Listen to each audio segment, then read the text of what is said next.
He's speeding to the CW with his own TV show this fall, The Flash. But the DC Comics hero has had a long and complicated history. In fact, there have been several different characters who have gone by that name. So let's take a look back at the Scarlet Speedster and how he has evolved over the years.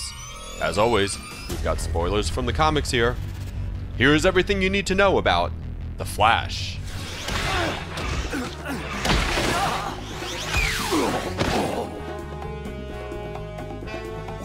Could it be the Flash? Not that Flash, but a Flash. Created by Gardner Fox and Harry Lampert, the original Golden Age Flash debuted in the appropriately named Flash Comics #1 in 1940. Jay Garrick was a college student who, get this, during a smoke break, accidentally knocks over his science experiment in hard water gases, whatever that is. He inhales this stuff, collapses, and is near death for weeks. But eventually Garrick is revived, and the Flash is born. Now blessed with superhuman speed and reflexes, in his first adventure Garrick manages to get all 4 of his foes killed, because that's how superheroes rolled back then. Clearly inspired by Mercury, the speedy god of Roman mythology, Garrick, in a burst of old-fashioned overstatement, is even called the reincarnation of the god in his first issue. God or not, the Flash would become a very popular character among readers, defending his fictional home of Keystone City, and soon joining his fellow heroes in the original supergroup known as the Justice Society of America. But in time, superhero comics went out of fashion in favor of other types of stories, and Jay Garrick, like many of his cohorts, eventually disappeared from the comics rack altogether, with his last appearance coming in All-Star Comics #57 in 1951. But it didn't take long for the Flash to return. Because I'm the Flash, the fastest man alive. Just 5 years later, DC relaunched the character in what would become known as the birth of the Silver Age of comics. Attempts had been made to bring back superheroes before, but this new Flash, debuting in Showcase #4 in 1956, was the first to truly succeed. Spearheaded by editor Julius Schwartz, the Silver Age Flash was Barry Allen, a police scientist who gains his powers after an unlikely run-in with a lightning bolt and some chemicals. Funnily enough, the Jay Garrick Flash is even acknowledged in Allen's origin tale as a comic book character that inspires the new Flash's heroics. By 1959, Allen was popular enough to get his own comic, and with the success of this Flash, superheroes were now hot again. New takes on old characters were launched, a variation on the Justice Society was born called the Justice League of America, and even Jay Garrick was reintegrated into this new continuity in the classic Flash of Two Worlds story, thanks to the concept of parallel universes. And in an early bit of meta storytelling, Allen even refers to Flash creator Gardner Fox in that tale. Garrick's Golden Age counterparts would soon reappear as well, though of course this would all eventually lead to the insanity known as Crisis on Infinite Earths. But more on that in a second. Don't look at me like that. Barry Allen remained the Flash for some 30 years, speeding through his home base of Central City, romancing his fiancée and eventual wife, Iris West, and picking up a young sidekick in the form of Iris's nephew, Wally West.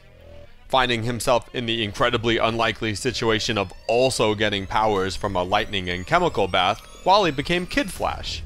At your service. A bizarre band of villains known as the Rogues would plague Allen over the decades, including guys like Captain Cold, Captain Boomerang, Mirror Master, Weather Wizard, the Trickster, the Pied Piper, and so many more. The hardest men in town, and we all have something in common. Bilateral symmetry. We'd all be living like kings if it weren't for the Flash. But by the 1980s, the DC Universe was drowning in all those parallel Earths and multiple continuities that had been suggested way back in the Flash of Two Worlds story. And so the Crisis on Infinite Earths came about, a reality-destroying crossover event designed to streamline the world and history of the DC heroes, and make them more accessible to new readers. You know, kinda like the more recent New 52? A main story point in Crisis detailed the heroic death of Barry Allen as he tried to save the universe. And since this was way back when comic book deaths kind of meant something, Allen actually stayed dead for 23 years. And so Wally West took on the mantle of his dead uncle, becoming the new Flash. And in the process, DC had also managed to transform their famed speedster into a younger, hipper hero. Hold on a second here. What about the whole secret identity thing? I mean, I trust you guys, but I'm not sure I'm ready to... Wally West, Clark Kent, Bruce Wayne. Show off. An attempt was also made to ground Wally's power somewhat, slowing him down, relatively speaking, and requiring him to stuff his face constantly in order to fuel all that super speedy action. Wally remained the Flash for many years himself, and in fact his lighter, funnier characterization has often informed the on-screen portrayal of the Flash, like in the beloved Justice League animated series. Something called the Speed Force was also introduced during this time, an extra-dimensional catch-all explanation for the true source of all the Flash's powers. By 2006, the fourth Flash had arrived. Bart Allen was the grandson of Barry, only from the 30th century because, you know, comics. Formerly known as Impulse and then Kid Flash, Bart was the sidekick to Wally before graduating to full Flash status himself. Unfortunately, he would die shortly thereafter, but don't worry, Bart returned from the grave eventually.